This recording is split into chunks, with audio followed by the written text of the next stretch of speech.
Today we're going to learn about scientific notation and SI prefixes. While this might take you a minute or two to learn, it will end up saving you time in the end. So first off, every measurement needs a number and a unit. You may think it's not a big deal to include units, but it is significant. For instance, in 1999, NASA lost a $125 million Mars orbiter simply because one engineering team used the English system and one used the metric system. Whoopsie. So you always have to have both or it's wrong. Now some numbers are tiny and some numbers are huge. So in order to help make it so we don't write like 700 zeros, we represent it in scientific notation. It just makes it easier on us. If you really want something cool to look at to really grasp how big we are or how small we are, go look at this URL right here, scaleoftheuniverse.com. There's also a couple YouTube videos that will just basically move the slider bar for you. But basically, whenever I've gone to this website, I zoom in and then I'm like, wow, everything's so tiny. Look at all this small stuff. And then I zoom back out and then I feel insignificant. It really gives you a perspective on just scale and how much stuff changes as you go from powers of 10. So take a look at that video. But with this video here, we are going to teach you how to convert everything to scientific notation and use metric prefixes such as centi and milli and killi. So the first rule of scientific exponential notation is that we are trying to express the number as the power of 10, and we want that coefficient that is before the power of 10 to have a number that is between 1 and 10 or between -10 and -1. So another way of saying this is you have to place one digit in front of the decimal, and you can only have one digit. If you have two digits, it's not correct. And then you use a power of 10 as a multiplier. So positive exponents are really big numbers, negative exponents are really small numbers. Both of them the coefficient can be positive or negative. That doesn't change the size of the number. And then zero exponents, such as 10 to the 0, is another way of saying 1. So let's do a whole bunch of practice today. So what you see right here is if we have 808,972, that is in what is called decimal notation, mainly because it doesn't have a power of 10 next to it. So in order to convert it to scientific notation, what I do is I start at the decimal, which is not shown, but it is located to the right of the 2, and I count. So meaning 1, 2, 3, I move it over. I want to move the decimal over 3 locations, and that's what gives me my coefficient, that of 8.972. Then my exponent is how many did I move it over. If I move it over 3 to the left, that's a positive 3. So for the next number, we have 12. So how would we express 12 in scientific notation? So you start at the decimal, which would be to the right of the 2, and you move it 1 over to the left. Therefore, this number is 1.2 times 10 to the first. For the next number, it is 0.000159, or another way of saying this is in order to move that decimal, you're going to move it to the right 1, 2, 3, 4 places in order to put it just to the right of the 1. So that is 1.59 times 10 to the minus 4. It's negative because we moved the decimal to the right instead of the left. For the next one, we moved it over 3, so 8.0 times 10 to the negative 3. And for this one, look at all those zeros, so that is 7.1 times 10 to the 6th. We moved it left, so therefore it's going to be positive exponent. Alright, so try the other direction. So all the rules are going to be backwards. This time you're going to convert from scientific notation to decimal notation. So for this first one, 7.63 times 10 to the negative 5, that means you're going to take that decimal and you're going to move it left 5 places. 1, 2, 3, 4, 5, and it's going to end up being 0.123400763. So that decimal moved 5 to the left. For 8.2 times 10 to the third, that decimal needs to move 3 to the right. 1.1 times 10 to the negative 6, it's negative, so move it to the left. And on this one, I did end up keeping that 0. The 0 at the end shows what's called significant digits. Your textbook just says, we'll look at it later, or look at the appendix. So if you're really interested in knowing a lot more of the technical correct way to represent numbers, go read that. We will look at it a little bit in the lab. For letter D, we have 4.109 times 10 to the 7th, so that number needs to get bigger. Remember, those positive exponents are big numbers, so make that decimal bigger. and you can see it got a lot bigger. And then once for e, once again the exponent's small, it's negative, so 10 to the negative 2 means this 3.1 number should get smaller, and it does. So I hope you did a good job practicing those. And then we can move into our prefixes. So this is the table in the book that tells you all about the different prefixes. The ones in color are the ones that are most common. So those are the ones I would really focus on getting to know well. Now let's practice turning these decimal notations into scientific notation and then allowing a prefix to be introduced. So we've already practiced turning decimals into scientific, so you should be able to convert each of these, and go ahead and do that on a piece of paper. Turn each of these into scientific notation. And then we will work together to turn the scientific notation into a prefix. So for this one, it becomes 2.9 times 10 to the minus 3.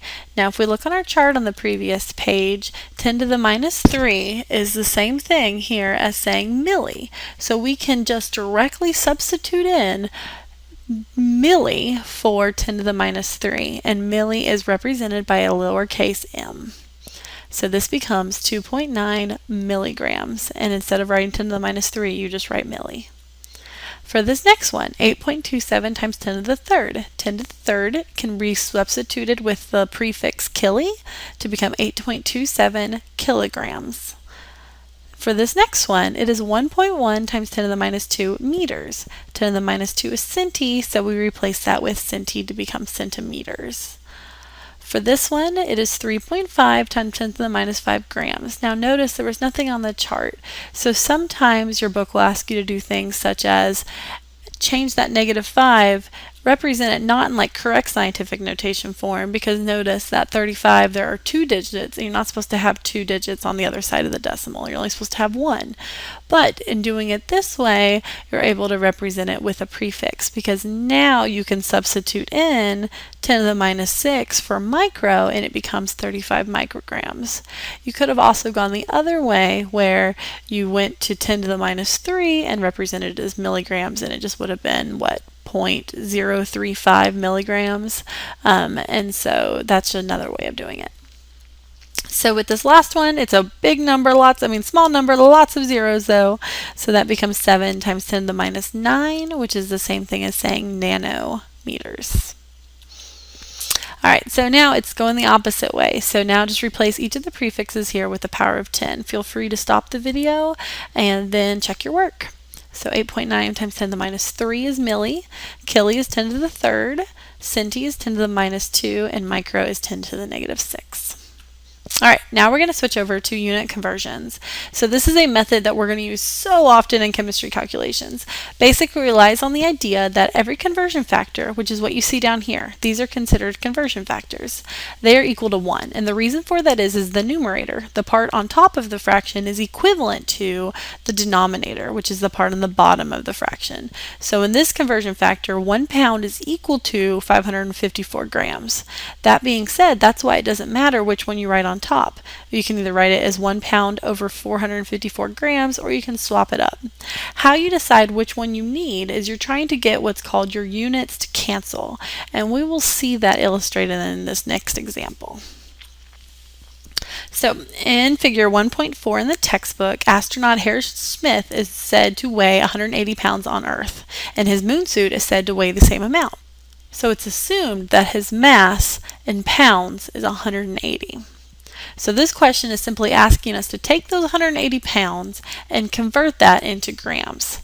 Then the extra question says, what would be his mass in kilograms? So once we get it in grams, it's asking us to convert it from grams to kilograms. So we're not doing anything with Earth versus the moon, conversions like that. It's just Earth. We're just looking at Earth. So the first thing you want to do is you want to write down the information from the problem. So in this case, we have 180 pounds. Now we need to convert that in the first step into grams. So we have two options. We can either use this conversion factor, which has pounds on top, or this conversion factor, which has pounds on the bottom. What you want to do is you want the unit that you're trying to get rid of, which in this case is pounds, to be on the bottom. And the unit you're trying to get it into, which in this case is grams, needs to be on top. So that's why we're going to use this conversion factor. So in this case, your pounds end up canceling out, leaving you with grams on the top. So now when you have your answer, the units are in grams. It's the same thing as if you have 5 divided by 5. The 5 is on top and bottom, so they're canceling. So in this case, the pounds canceled because it was on top and also on bottom. So now we've answered the question of how many grams his suit weighs. But what about kilograms? So I go to the next line and I write down the number. But now it's in grams and I need to convert it to kilograms. So look at these conversion factors down here. Here are our options. 1,000 grams is equal to 1 kilogram, so that's our conversion factor. Now we want to cancel the grams and we want to be left with kilograms. So that means grams should be on bottom and kilograms should be on top, which is what we see in this conversion factor. So that's my conversion factor. And I guess I should also have said that whenever you do it like this, 180 times 454 divided by 1, that's what you would type into your calculator. And I hit enter after every step just to make sure I'm doing it right. So in this case, 81,720 times 1, enter, divided by 1,000, enter, and that will give us our final answer of 81.72 kilograms. So this is a systematic way of answering questions. Sure, you could have done this math some other way, but I think that you'll be happy later on in this course if you get in a habit of using conversion factors. So many chemistry problems can be mastered simply by learning how to use the conversion factors and letting the units tell you how you're dividing and multiplying. Let's do another example. This one's not in the chemistry world, but it's in life. Eggs. Let's say somebody asks you, how many dozen eggs do you have? And you say, I don't know, I've got 90. How would I convert from 90 eggs to a dozen eggs? Well, the first thing you'd want to do is make a conversion factor. So if I were to ask you, how many eggs are in a dozen eggs? You would tell me 12. So the first thing you want to do is make a conversion factor. So you could say either 12 eggs is equal to 1 dozen or 1 dozen over 12 eggs. It's the same thing. So now I need to figure out how can I use those conversion factors to create an answer, and I need to not forget my units. So I write down 90 eggs. That's what I'm starting with. So now which conversion factor do I use, the first or the second? I hope you said the second, and that's because the eggs are on bottom and we're left with dozen, which is what we're trying to attain. So in this problem, the eggs will cancel out. So then I solve it. I just simply typed in 90 times 1, enter, divided by 12, or you could have said 90 divided by 12 gives me 7.5 eggs. And so this is the basis behind what is a conversion factor. Now go read section 1.8.